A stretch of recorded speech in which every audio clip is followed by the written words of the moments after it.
Hey, what's going on, guys? Welcome back to another Fallout 4 mod review, but today we've got something a little bit special. We've got a mod by me. This is actually my newest weapon mod, and I've released it completely in secrecy. I have not released any work-in-progress pictures of this one. I wanted to wait until it was complete to show anything about it, and there's a lot going on here, so let's go ahead and jump right in.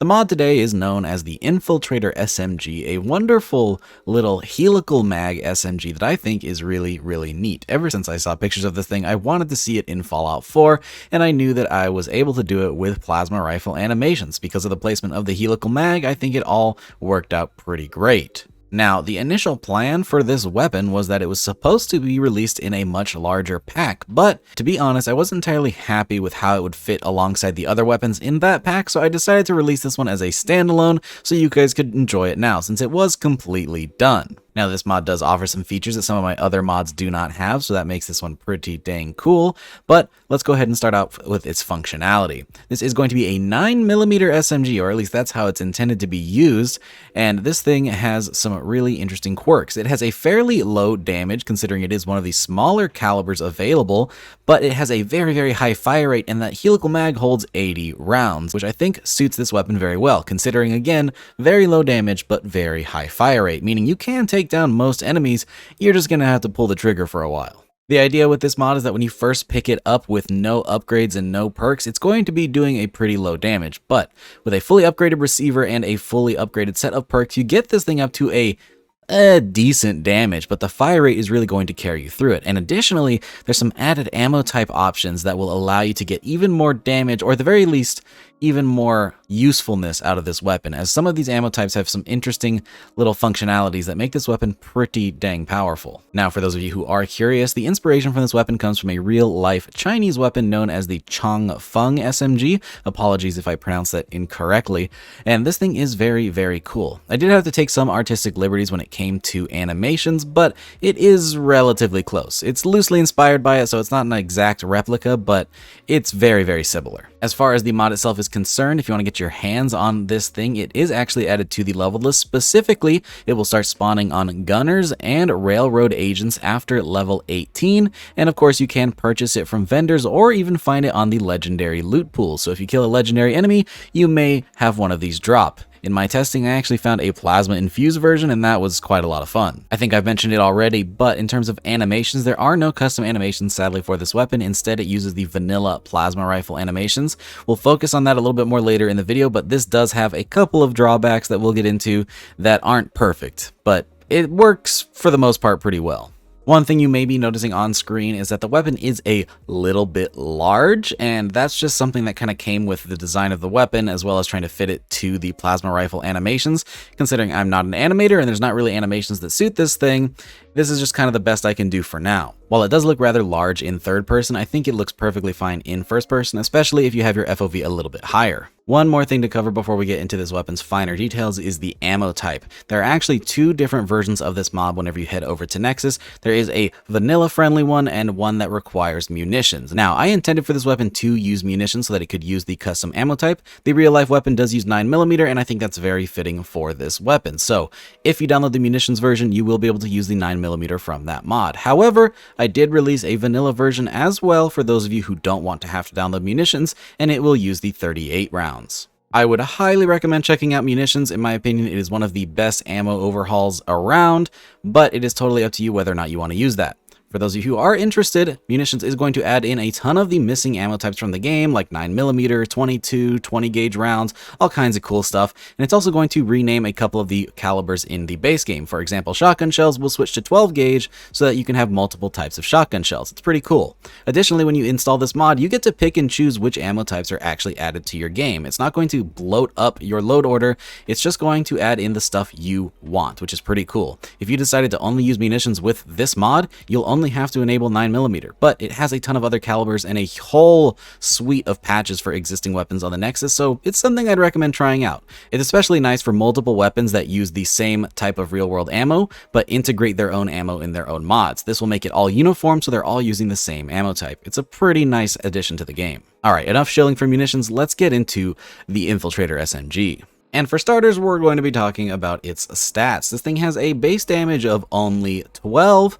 It is chambered in 9mm if you're using the Munitions version, has a fire rate of 163, is only available in fully automatic, which is why that damage is pretty low. It has a range of 102, an accuracy of 146, a weight of 3.9 pounds, and a value of 128 caps. Now, for those of you who are thinking the damage is pretty low, keep in mind that the fully automatic 10mm pistol is 14 in 10mm, so in 9mm, 12 damage seems pretty reasonable. Now then, let's talk animations. Again, this does use vanilla plasma rifle animations, but I do want to show it off so you can see exactly what it looks like, and also point out some small issues just in case those are big enough of a concern to you to not download this mod. So let's go ahead and show off the sounds and the reload. I'm quite happy with how this thing came out.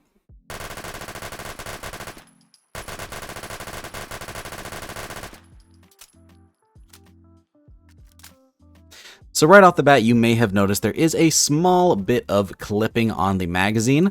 Whenever we reload this thing, you can see the thumb sort of intersect with the front, or rather the rear sight there. It's a small thing, but sadly one that I can't really fix just because of how this weapon is designed. I would have had to gone really off script from this weapon's original structure in order to make that not clip, so it's not that big of a deal to me. Hopefully it's not that big of a deal to you. Additionally, you may see a little bit of a gap around the hand grip there.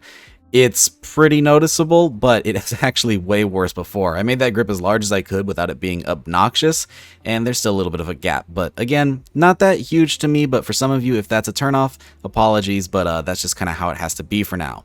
And the last thing with the animation you may notice is there is actually a bolt for this weapon, but it does not move because, again, plasma rifle animations, and there is no moving bolt there. So until somebody decides they want to make custom animations for this thing, this is just going to be kind of how it is. But hey, who knows? Maybe an animator will come along and decide they want to pick this thing up and give it a nice overhaul. We'll just have to wait and see. Alright, and now then let's check out the attachments over at the weapons workbench. This thing has a good bit of customization for what it is. This thing has your basic set of receivers, standard up through advanced, giving you a maximum damage of 21 compared to the base 12, which again does not seem like a lot, but once you start stacking perks on this thing, the really high fire rate will make it do a pretty significant amount of damage. For muzzles, we have the option for no muzzle, a muzzle brake, a compensator, a barrel extension, which will give you an added barrel length to get you some more range out of this thing, and a nice suppressor, which does exactly what you'd expect. For the stock section, we have the option for no stock, a collapsed stock, an extended version of that stock, and a full stock, which you'll notice is wood. I wouldn't recommend using this with most versions of the weapon, but I did want to include it for one of these skins that we'll show off later on.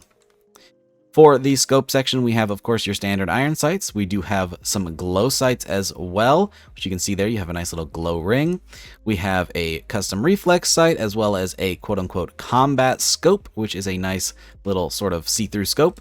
We have a short scope, and of course, a fully functional laser sight, which, you know me, and exactly how this is going to work. If you've seen one of my mods before, this is a laser sight that you can actually aim with. As you can see, the dot is used as your sort of reticle there, and it's a lot of fun on this weapon. The high fire rate is pretty cool to pair with the laser sight. Now we also have a section for coatings. We have the standard olive coating, which is going to be the basic version of this weapon. We also have a black coating for those of you who want something a little bit more dark and sleek. We have a tan coating, and then there's even a version of the wood frame. So this one isn't the most realistic thing in the world, but I know a lot of you guys like wood furniture, so you can take this and then also pair it with that wood stock, and you've got a pretty interesting looking version of the weapon, but it's definitely not how I'm going to run this thing. And then finally, we have a section where you can choose out what kind of ammo types you have. So the standard is, of course, your full metal jacket rounds, but there's also hollow point rounds, which will increase the damage just a little bit. Armor piercing rounds, which will not increase damage, but they will increase armor penetration. We have frangible rounds, which will add a little bit of a bleeding effect, and that is actually very useful in combat, especially when you start stacking bullet after bullet with the incredibly high fire rate on this thing. And then finally, we have rat shot, which is going to turn this thing into essentially a full auto shotgun, which is quite fun. Now then, it is of course time for our damage test, and we'll be running quite a few today to show off some of the different ammo types and how they actually function in combat. We'll be starting off on the very left with a basic version of this weapon with no attachments and no perks to see how this thing will perform when you first pick it up. And spoiler, it's not going to do a lot of damage, especially against a Deathclaw, but let's go ahead and see how it does. Aiming for the Deathclaw's weak point, again, no attachments and no perks.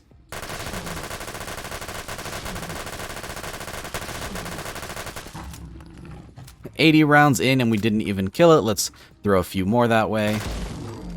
And coming in at 83 rounds, the Deathclaw is dead. That's quite a lot of bullets that you'll be spending on one enemy, and that's when I was aiming at the weak point. You're not really going to be able to do that the whole time during combat with the Deathclaw moving around. Let's see how we do with a damage upgrade. This should only take about half a mag.